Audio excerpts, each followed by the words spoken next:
तो दोस्तों, भारत सरकार अब खालिस्तानियों के ऊपर एक बहुत ही बड़ा और सख्त कदम उठाने जा रही है और भारत सरकार ने इस कदम से एक साफ बात कर दी है कि यदि भारत के सम्मान में किसी भी प्रकार की ठेस पहुंचाई जाएगी तो भारत चुप नहीं बैठेगा।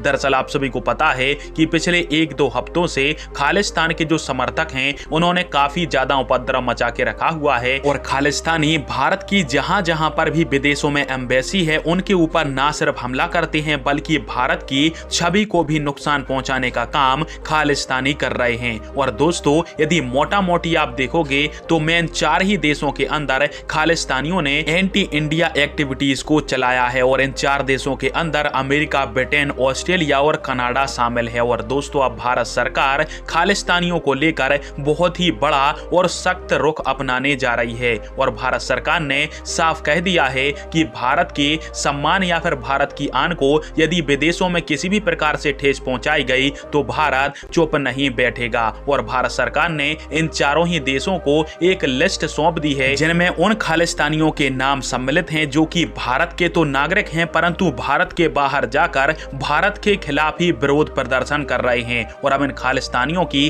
पहचान जल्दी से जल्दी कर ली जाएगी और इन भारत के रहने वाले व्यक्ति जो कि खालिस्तान के समर्थक हैं उनका पासपोर्ट भारत सरकार रद्द कर देगी। और जैसे ही भारत का पासपोर्ट रद्द होगा तो जितने भी विदेशों के अंदर खालिस्तानी समर्थक रह रहे हैं जो कि भारत के नागरिक हैं उनको मजबूरन भारत आना पड़ेगा क्योंकि यह देश बिना पासपोर्ट के इनको अपने देश में रहने नहीं देंगे। और फिर इन खालिस्तानी समर्थकों के ऊपर भारत की न्याय प्रक्रिया के हिसाब से भारत सरकार मुकदमा चलाएगी और इनका इलाज किया जाएगा। और इस प्रकार से जितने भी खालिस्तानी भारत विरोधी गतिविधियां विदेशों के अंदर कर रहे हैं उनके ऊपर भारत सरकार चाबुक चलाने वाली है। फिलहाल में आप सभी के इस टॉपिक के अंदर क्या राय है और खालिस्तानियों के खिलाफ क्या भारत सरकार ने सही कदम उठाया, कमेंट बॉक्स में आप दीजिएगा। वीडियो देखने के लिए धन्यवाद। जय हिंद, वंदे मातरम।